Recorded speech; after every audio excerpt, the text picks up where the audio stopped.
Salut mes petits lapins. Si vous êtes un petit pissou comme moi dans les jeux vidéo, vous évitez sans doute de jouer à des jeux comme Outlast, Dead Space ou encore Amnesia. Mais voilà, il existe également des gens sur cette terre qui ont des baloches aussi grosses que des ballons de foot, et eux, ils ont pas peur de jouer à ce genre de jeu, visiblement. Ceci étant, qu'on soit fan ou pas des jeux d'horreur, aujourd'hui j'ai décidé de vous lister 7 jeux qui, pour les plus fragiles d'entre nous, sont susceptibles de nous laisser quelques petites séquelles psychologiques. Montrez-moi ce que vous avez dans ce slibard. Petite pucelle. Non. Moi j'arrête. Et pourquoi? Parce que j'en ai ras-le-bol de vos conneries.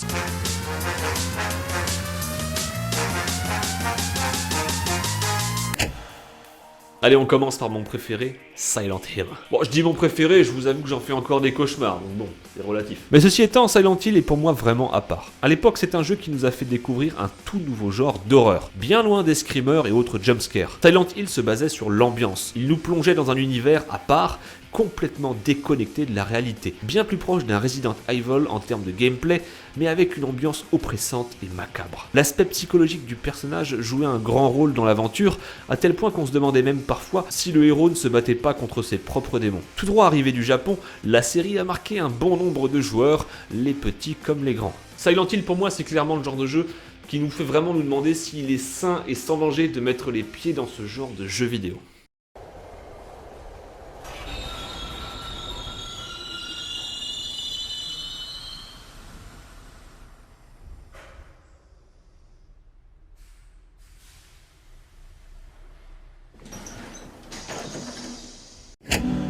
Alors, est-ce que j'ai vraiment besoin de préciser de quel film est inspiré le jeu? Mais déjà, parlons des jeux. Les jeux Alien, il y en a eu un paquet, ils n'ont pas tous toujours été très bons. Mais celui-ci est un petit bijou.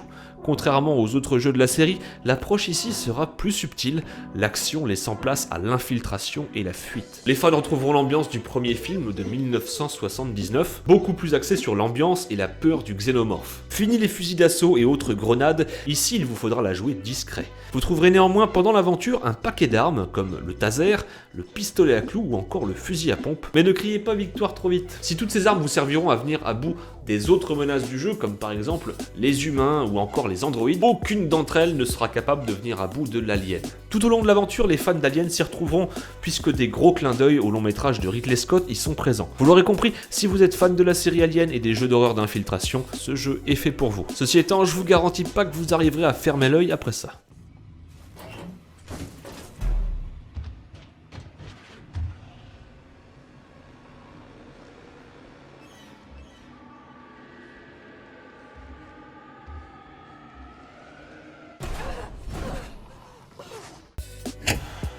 Si vous êtes né dans les années 80, vous avez sûrement connu les débuts de la série Resident Evil. Si depuis la série a laissé place à un côté bien plus action, à ses débuts c'était au contraire tout l'inverse. Et moi elle m'a particulièrement marqué. La série était révolutionnaire graphiquement, avec ses décors précalculés, que ce soit sur des images ou des vidéos, nous font nous rendre compte à quel point ils étaient en avance sur leur temps. Les points forts de Resident Evil étaient nombreux. Son ambiance, ses musiques, sa bande son, tout était fait pour vous immerger dans l'aventure et vous donner le sentiment d'être observé et oppressé. Dans les premiers opus, pas question d'être armé jusqu'aux dents. D'ailleurs, dans les difficultés les plus hautes, on commençait avec seulement un couteau. Mais même une fois armé, pas question de tirer à tout va. Les munitions étaient encore plus précieuses que les soins, et il valait mieux parfois éviter le combat que de dépenser votre seul et unique chargeur. Et bien sûr, comment parler de Resident Evil sans parler de ses boss? C'est peut-être même eux qui ont été la cause de nos plus grands cauchemars. On pensera notamment au Nemesis dans Resident Evil 3, dédicace à tous ceux qui n'osaient plus sortir leur poubelle après 21h, ils se reconnaîtront, ou encore le tyran qui lui aussi traversera plusieurs opus de la série. Récemment, Resident Evil est d'ailleurs revenu à ses origines, nous ramenant à un gameplay plus axé sur l'ambiance et les frissons, tout en incorporant pour la première fois la première personne. Inutile de vous dire qu'on n'est pas prêt de fermer l'œil de sitôt.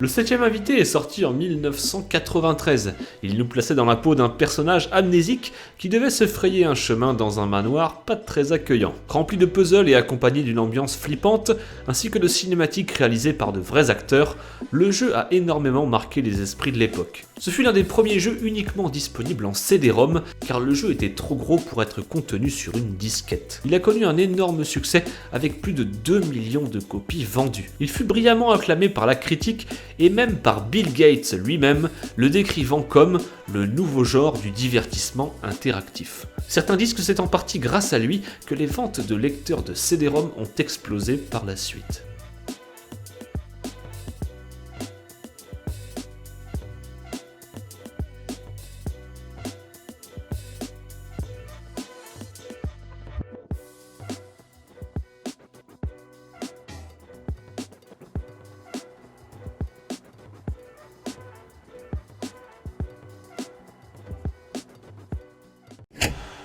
Comment parler de psychologie sans parler d'Alan Wake, qui se décrit lui-même comme un thriller psychologique. Développé par Remedy Entertainment et sorti en mai 2010 sur Xbox 360, Alan Wake a été très bien accueilli par le public. Et c'est plutôt compréhensible parce que le jeu envoie du lourd, du très très lourd. En voyant l'affiche, j'ai pas pu m'empêcher de penser à la série Alone in the Dark, qui même si elle s'est complètement ratée sur la fin, nous avait carrément ébloui avec ses premiers opus. Si dans Alone in the Dark on incarnait un détective, dans Alan Wake on aura cette fois-ci l'occasion de jouer un auteur à succès souffrant du syndrome de la page blanche. Alan décide donc de partir s'installer dans la petite ville de Bright avec sa femme Alice, histoire de retrouver l'inspiration. Malheureusement, dès leur première nuit, sa femme disparaît et les problèmes commencent. C'est là que vous allez voir que dans Alan Wake, on aime se battre.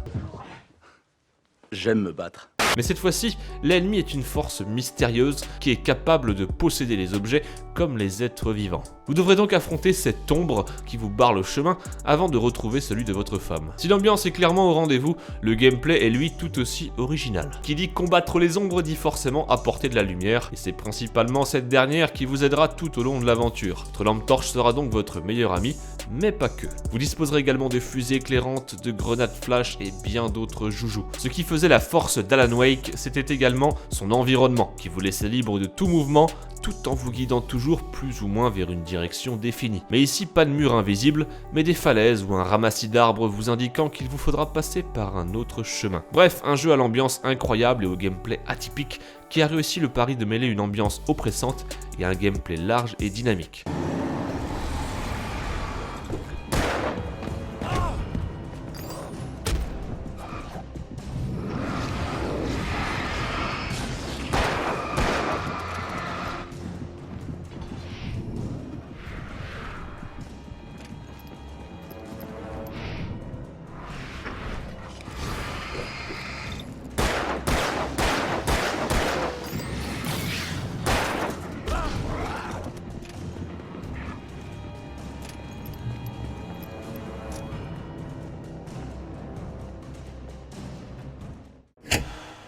The Grudge est inspiré du film japonais Ju-On the Grudge, sorti en 2002, puis du remake américain sorti en 2004. Le jeu vous replongeait dans l'ambiance oppressante qui avait fait le succès des films sortis quelques années plus tôt. Sorti sur Wii en 2009 au Japon, le jeu a été supervisé par Takashi Shimizu, qui n'était autre que le scénariste, réalisateur et créateur des films. Une fois en jeu, vous pouviez choisir entre un caractère masculin ou féminin, ainsi qu'entre 12 symboles astrales. Chacun de ces 12 symboles influençait le scénario différemment. Et le premier niveau, l'ambiance qui avait fait le succès des films vous prenait aux tripes. Malgré que le jeu soit sorti sur Wii uniquement, console qui a été connue pour ses graphismes, a coupé le souffle.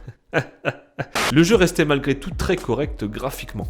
Ce qui renforçait le sentiment d'angoisse et d'insécurité de ce jeu était encore une fois les possibilités de défense du personnage. Ici, pas la peine d'espérer de pouvoir frapper, voire même tuer vos ennemis, vous n'aviez rien à part votre lampe torche. La lenteur du personnage rajoutait une pression déjà bien palpable et renforçait le sentiment de fragilité du personnage. Le jeu comptait 6 niveaux, mais en changeant le symbole du zodiaque, il vous était alors possible de le recommencer avec des aspects quelque peu différents.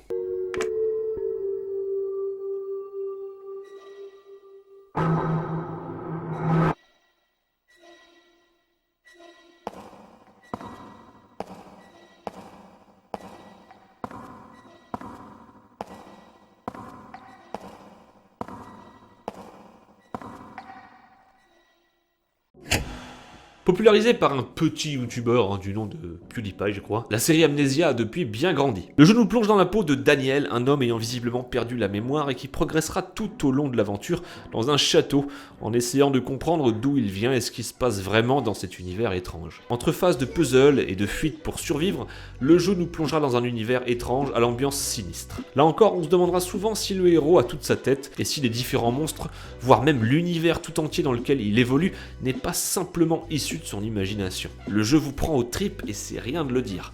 Les phases de fuite quand vous croisez un monstre au détour d'un couloir n'ont pas fini de vous empêcher de fermer l'œil pendant de longues nuits. C'est d'ailleurs ce qui faisait le charme et qui rendait le jeu angoissant et très stressant. Dans Amnesia, vous ne pouviez pas attaquer. Il vous était cependant possible d'interagir avec des objets, de fuir, de vous cacher, et jamais vous ne pouviez répliquer. C'est sans doute ce qui renforçait grandement ce sentiment d'impuissance, de peur et de fragilité présent tout au long de l'aventure et qui a fait le succès de la série.